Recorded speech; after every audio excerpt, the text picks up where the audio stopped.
Coming up to 8 minutes to 6, let's talk about golf. Let's talk about Rory McIlroy and Graeme McDowell. The whole theme of this piece had been Rory's return to form with that terrific win in the Australian Open, but then I think maybe his schedule caught up with him and he had a bit of a nightmare at the Tiger Woods World Challenge. He had a 9, I think, in his second round. He's well off the pace there in California. On the line, the former BBC golf correspondent Tony Adamson, and in the studio, golf coach Johnny Foster, who's responsible for, amongst other players, Chris Selfridge and Michael Hoy. Gentlemen, good evening. Tony, good evening, and also Johnny as well. Good evening. Tony, just to look on the positive side for Rory, it really did look as if he was back to his best in Sydney, chasing down Adam Scott and sinking putts.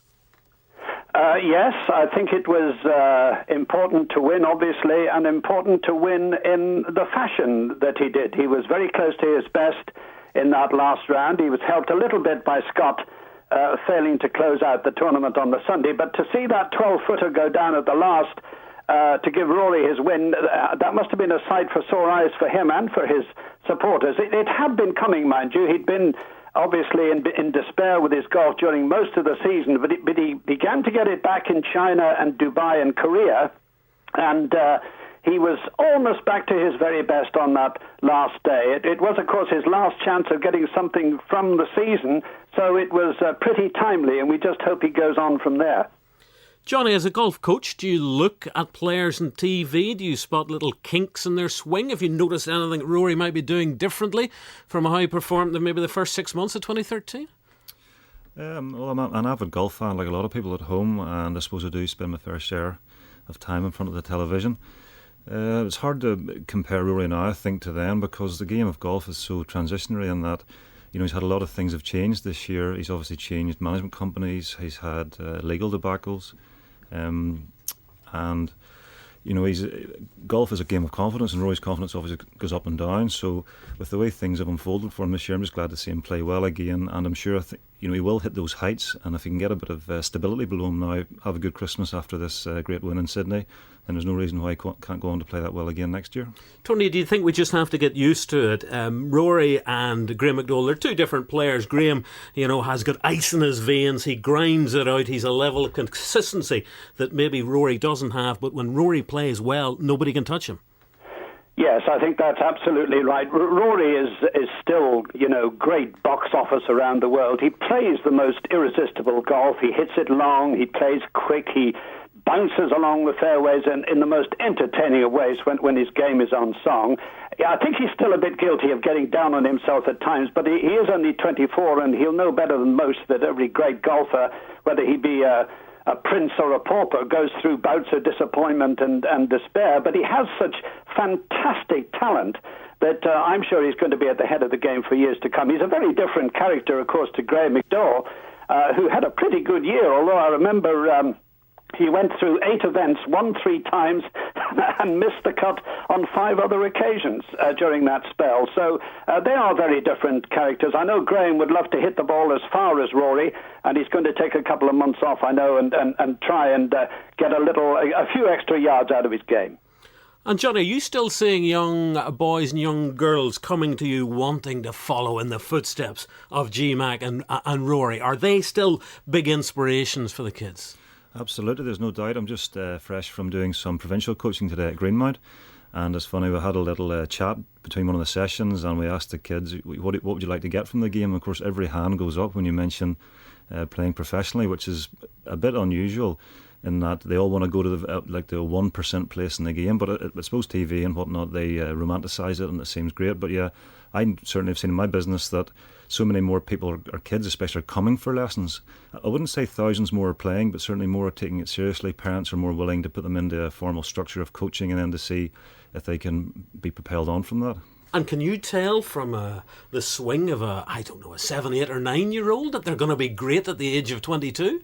Well, you can never say greatness because I think that's bestowed upon so few people, but I met a chap recently, Professor John Neal, through one of the Sport NI programmes that I've been involved in, and he emphasised it's more important to find kids with character rather than talent, which made a big impression upon me because they're the ones who have the stick-at-itness and the ones who can deal with the adversity exactly the same as Rory has gone through this year.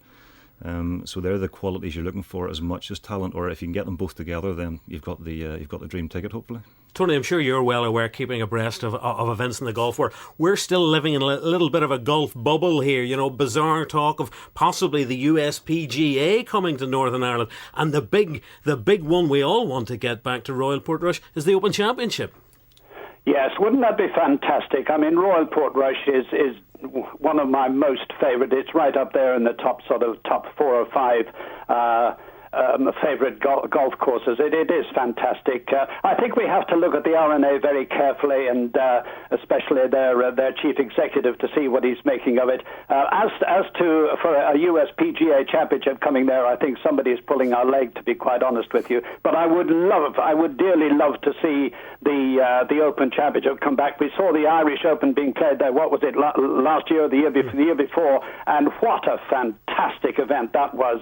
And surely within the next 5 years or so, 10 years, the Open Championship will come back. The Irish would love it. Have you a feeling, Tony, that 2014 might be a better year for Rory than 2013 has been? I'm sure he's been quoted as saying he's happy to see the back of this year. Yes, well, I hope he's learned from some of the mistakes that he made last season. He didn't play as much as he should right at the start of the season. He admits that. He also said he didn't practice as hard as he should in the early stages. And in May, he actually said he'd admitted to having taken his eye off the ball. He missed his first cut in Europe for, 4 years at Wentworth in May. So you just hope he's a better focused character now. And my goodness, the golf world will welcome him back.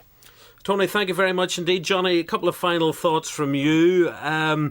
We all get excited when Darren or Rory or GMAC are doing well. Are you optimistic about 2014?